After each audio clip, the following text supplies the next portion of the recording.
Welcome to the Michigan Golfer Show. Join us each week as we explore the people, the places, and the events that shape our great game.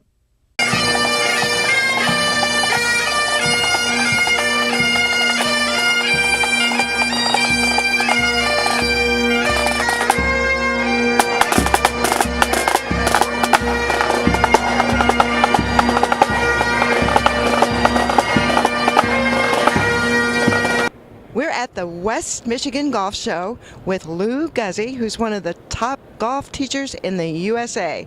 And he's also in the West Michigan Golf Show Hall of Fame because of his trip to get here. Lou, you have to tell us that story right off the bat. Jenny, it's great to be here too. And you know, we were going to get a plane at 6 o'clock in the morning. Well, it got canceled, but we found a way. We're from Philadelphia. We're not going to say no, and we're here in Grand Rapids, and we're glad to be here too. And you had some very interesting sleeping arrangements. We did. We stayed at the Marriott, and we tried to get a hotel room, but there wasn't one available. And they said, just hang out in the lobby. And we did in Philadelphia. We had 12 inches of snow and then another 6. And now we're here with more snow. It's great. But everybody's getting ready for spring, and I imagine people are getting ready to spruce up their golf games. So you have a school, and tell us a little bit about what makes your school special. Yeah, well, the first thing is we have a wood-burning stove in a beautiful 2-bay building. We burn 4 cords a year, which is really cool. So while you're working on your game, you get the smell of the wood, snow's on the ground. We teach all the time, 12 months out of the year. So that's what makes it special for us. So you're staying busy all year round. Yeah, we'll keep shoveling and we'll keep getting the people in. And actually, when it snows, we're even busier because there's no other game in town, so it's great. It's absolutely great. So there it is. Okay, here's my question for you.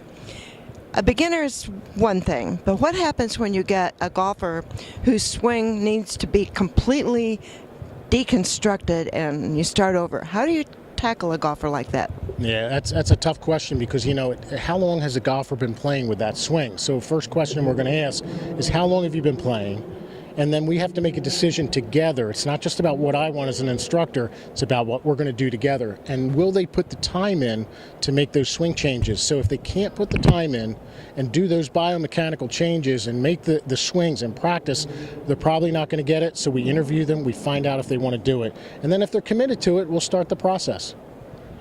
How much practice do you recommend for somebody who's trying to make changes? Well, the thing about practice is we can practice indoors. We don't even need a golf ball. So a lot of the practice sessions that I like with people is to swing indoors, look in front of a mirror, look at your golf swing, understand the positions, and work on the mechanics so that you can have a repeatable swing. So when April comes around, we're ready to go.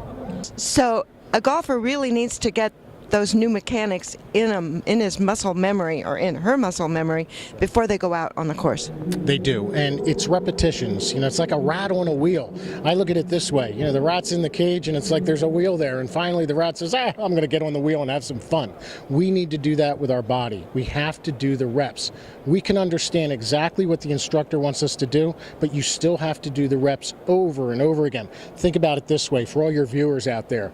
It's 2014. How many checks did you write in the beginning of the year where you accidentally still put 2013, right? It's reps, and that's all it is. And we'd be all, if we had to all of a sudden write our first, middle, and last name and sign that way, and we never did it before, it would require reps as well.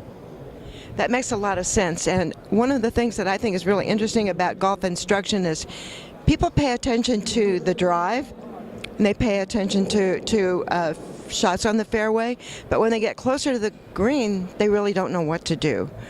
What do you tell people about beginning to master the short game? That's right. Well, I'd like them to spend more time on the short game. Most people spend 70% of their time hitting full swings, 30% with short game. I like it to be reversed. 30% full swings, 70% short game. And then learn the mechanics of chipping, learn the mechanics of putting, and then again, like the reps, putt, chip, spend your time working on your game. What's that old line? Drive for show and putt for dough? Yeah, putt for dough. And you know, a lot of people say, well, teach me how to read the greens. And I'll spend 1 or 2 hours in a lifetime with any of my students talking about reading greens. The best thing you do, watch the ball roll. Take 3 balls onto the green and spend time on the green and watch the ball roll. The ball's the best communicator you're going to have.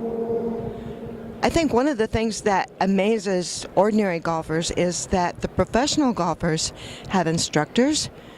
What are they working on, and what should that teach those of us who are normal golfers? Yeah, that's right. Only 15 to 18% of the people that play golf actually take lessons. They buy a set of clubs, they want to have fun, they go out and play. There's no directions when they buy those clubs. So take lessons. I mean, isn't that funny? So they're out there playing golf, and then they finally go, what, I think I better learn how to use the equipment. And then, it's amazing with the tour players, you'd be surprised at how simple some of the thoughts are between instructor and player to actually work on some things in their swing. They actually keep it less complicated than the average person does. Oh. Less complicated. I like that. Anything that's less complicated sounds like more fun. That's exactly right. And ultimately, in the end, when you go out to play golf, you've prepared prior to going out to play so that then you can focus on the round that you're about to play because you've put the time in before that. Well, any sport really depends on people having a certain amount of talent and a certain amount of time playing that sport. But they also want to have fun. What do you do to tell golfers who are learning new mechanics or just learning the game in the first place how to have fun playing the game, because it can be humiliating? Yeah, it's a great question, and ultimately that's why we started playing golf. We wanted to have fun. Every single person that decided to swing a golf club, it wasn't because they wanted to be miserable. Yet golf, as we know, you start to take it too seriously, and then the next thing you know, you're not having a good day, and it's a lot of time invested as well. What I would suggest to most of the people that play, don't be consumed by score. Whatever you're working on at that point in time in your game, go out on the golf course and play with that. So if you can only hit a 7-iron with a half a swing, don't go to the first tee with a driver and try to hit something that you're not used to. And then when you play, the best advice I can give, go out and enjoy a shot. Enjoy a series of shots. Maybe during the course of the 9 or 18 holes that you play, you hit 2 or 3 good shots, or you play 2 or 3 really good holes. Enjoy that moment and don't be so consumed with score. Those are the ones that have us coming back on the course the next time. So, Lou, it's been great talking to you. What else should people know about the Lou Guzzi Golf Academy? Well, we're at Tallamore Country Club in Ambler, Pennsylvania. LouGuzzi.com, LOUGUZZI.com. We have over 200 videos easily online, and on golf.com I have 75. That's a Golf Magazine, Sports Illustrated website. You're more than welcome to go there and take a look at the videos. And thanks for having me on the show. Lou, I'm ready for lessons. Thank you for talking with us. My pleasure. Enjoy the rest of the winter.